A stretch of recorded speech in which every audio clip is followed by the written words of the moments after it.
Hello there. This is my ultra sharp 300 grit diamond plate. This is my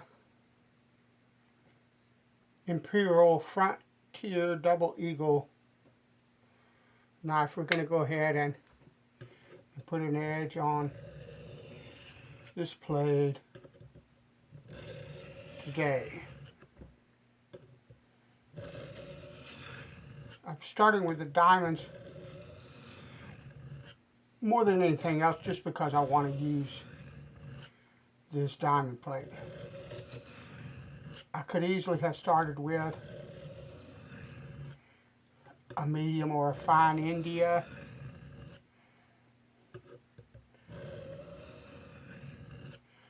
Or any number of other,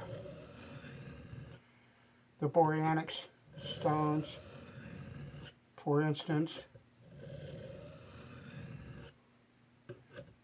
or baryonyx, I'm sorry, Boreanics. The baryonyx stones, for instance, could have started with one of those. Or I could have started with the 140 grit diamond because this edge has got some damage to it from whoever the previous owner was, and here's her attempts to put a decent edge on the blade. So that also kind of informed my choice of a stone to start with, because I know that there's a bunch of not microscopic, but very, very tiny bits of damage to this edge, that little microchips and kind of things like that are only visible through a loop. You can't really look at them or touch. You can't really look at the edge of the blade with a naked eye and see that there's damage, but you can kind of feel, or could until I started. Lovely. That the edge was fairly rough. Stand by. Speaking of that loop, I want to look at the edge. I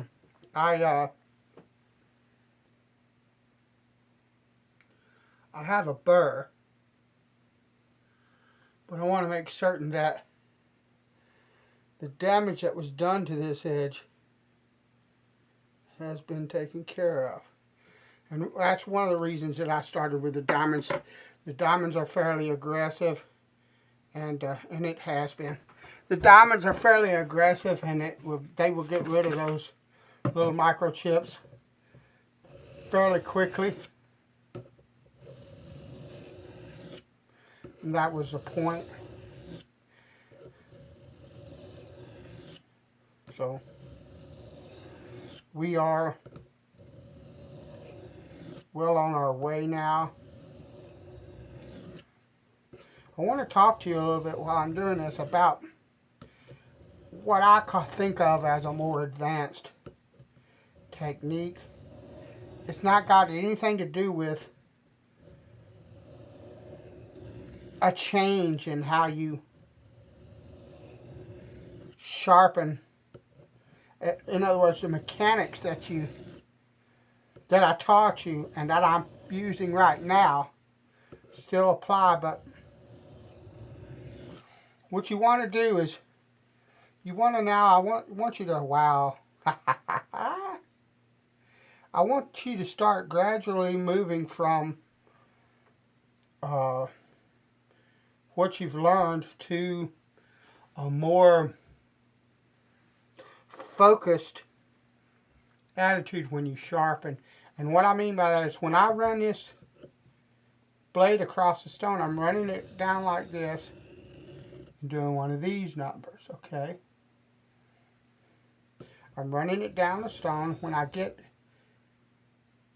down the stone a bit where I think this needs to be worked on, I'll begin to lift my hand the hand that holds the knife, so that I can get this whole tip, correct? This is what we've been learning. But now what I want you to do is, as you are bringing the knife down the stone, I want your attention, your mental focus. This is not something you have to consciously do with pressure or with your hand. If you just think about this and focus on this, your body mechanics will automatically do it, and they will do it in such a way that it's very, very subtle. If you try to horse this knife to do what I'm telling you, you'll end up with a nasty recurve in the blade, and it'll be bad. Okay, but this is a more advanced technique. When I move this knife down this stone, my attention is focused on this edge right here. Okay, and as I move the knife forward, my attention, I'm feeling for the edge. I'm trying to tell you this in a way that you can understand, but this is more of a psychological thing, but it has bearing on your edge, on how good your edge is going to be, okay, and how fast your edge is going to develop. So as I'm moving forward, I am mentally moving my concentration on the edge, because you should be concentrating on how this edge feels on the stone, how the stone feels under the edge of this knife, whatever stone you're using. Okay, so what I want to do is mentally move my mind. I hope you can understand this. This is not hocus pocus. This is a real thing that has an effect on your body mechanics. Okay? And you want to feel that edge and gradually put all of your senses on feeling every part of that bevel, every part of that edge, as you move up the stone or down the stone, depending on what direction it is you're sharpening. At the time, you want to follow that edge all the way to the tip. From the heel all the way to the tip. You want to, and I'm not going to do it on the stone because I've got to take my hand off of it, and I prefer sharpening like this with, I'm going to follow that edge with my mind. And as I tip the knife up, I'm going to follow that edge all the way to the tip of this blade. What that's doing is, it's, first of all, it's concentrating on mental, because I'm not using any pressure. I'm letting the coarseness of this stone cut this knife edge. But it'll move your mind along that edge, and it offers two benefits. Like I said, it'll make your body mechanics adjust very slightly, almost subconsciously, the amount of pressure along the edge. But what it also will do is, look, if I'm trying to concentrate on the whole edge, I'm going to miss some of it. But if I'm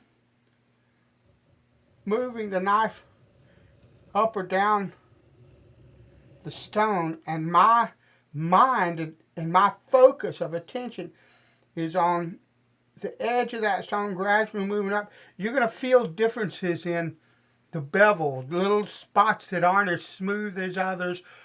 This will tell you all kinds of things about what's going on at the edge of that knife. You need to know that, okay, so that you can fix issues that's already razor sharp, so that you can fix issues that are a part of this blade that you might not otherwise know are there. So that is something that comes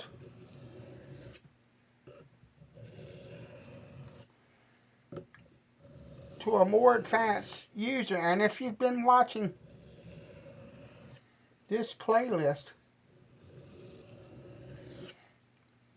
long enough and you've got it down to where you are getting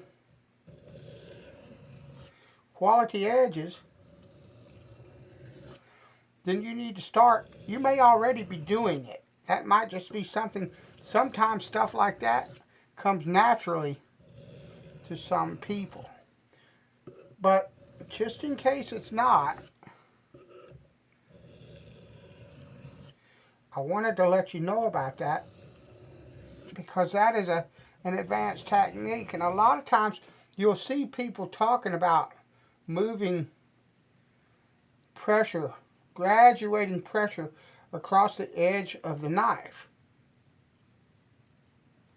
And they're not talking about, most of the time, they're not talking about horsing. Hold on a minute. I need to get something to wipe that blade with. They're not talking most of the time about horsing that edge, putting a large amount of pressure on that edge. This is what they're talking about. And it's something that consciously, all you're doing is consciously focusing on it. If you do that, your body will naturally do it. You don't have to force your hands to do that. It will do it on its own, and it will do it in such a way that it is very subtle, so that you end up keeping a very consistent bevel along the blade, and end up helping to keep your knife edge straight. So we're going to switch to the soft Arkansas. I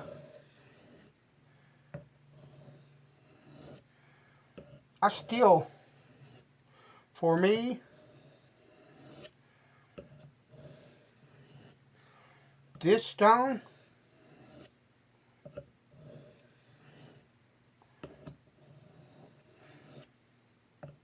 is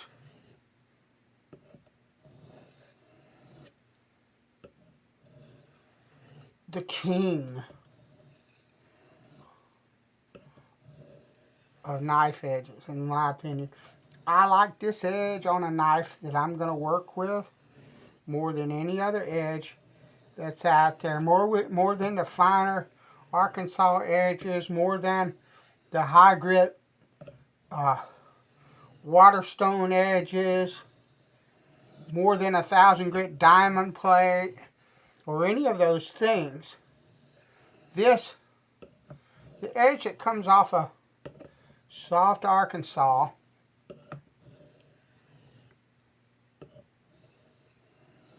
just feels like home to me when I cut with one. And I think when I get the opportunity, there's all kind of stuff that's always going on around here, and all kinds of things that I'm looking to do.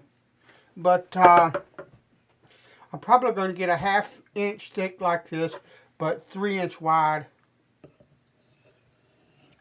soft Arkansas from Dan's.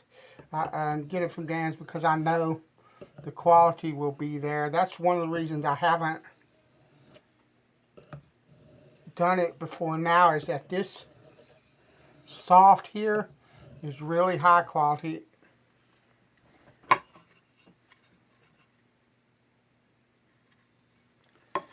And it's beautiful too. And I'm always, every time I go to get something, every time I go to think about getting another one of these, a wider one of these, I go, well, am I going to get one as beautiful as this one? Am I going to get one in as fine of a grade as this one? Will it be just as good as this, or will it be not as good? Yeah. And so it's been one of those things where it's like, stick to what you got, son, because you know what you got is quality. But yeah, for the larger knives like this one, I'd love to have a 3-inch soft arc.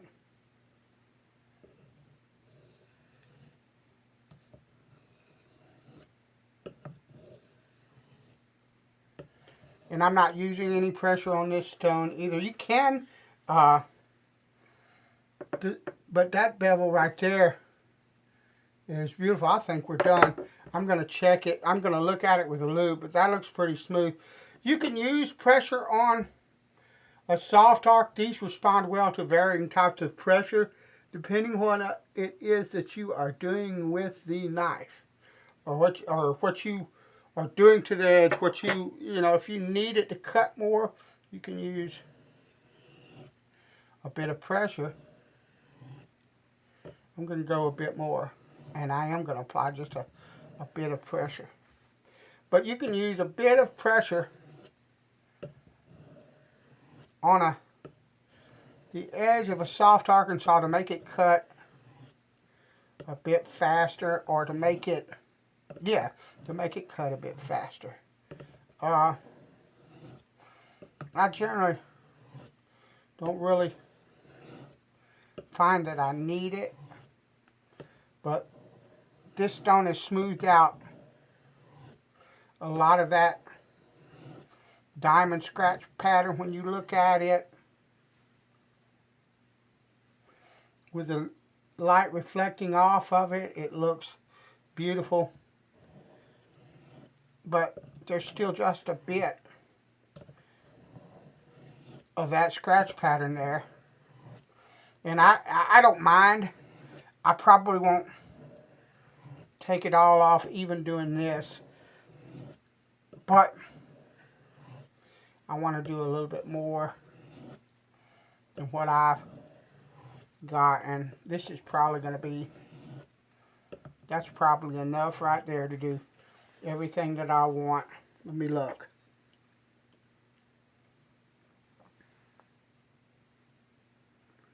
Yeah. Beautiful. And they are almost completely gone from the edge of this knife. Now I could go up to like a hard Arkansas. Well, how much time do I have? I think I'm going to go to a hard. I'm going to give it just a bit on this hard Arkansas, and then call it a day.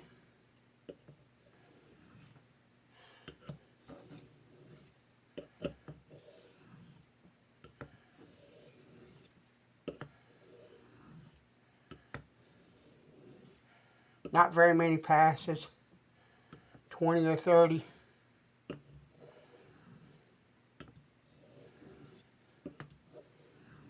And my mind is still following that edge as I move this blade along the stone. That's something, like I said, you should begin to adopt, because it can you can start having problems with knife edges and not be able to figure out what in the world. That's a beautiful polish right there, just on those few passes. But you can be like, what in the world is going on? There's something happening and I don't understand it, and I'm not getting quite the edge that I'm looking for and stuff like that. And when you follow that edge as you sharpen, you can feel all the different areas of the edge, and that will help you to understand what's going on that bevel. Particularly, yeah, we're good just like that. Particularly when you're talking about an edge like this that was damaged before I got it, or like some of the irregular factory grinds, all kinds of things that you'll learn by following the technique that I just talked about. All right, thanks for watching, and I'll talk to you later.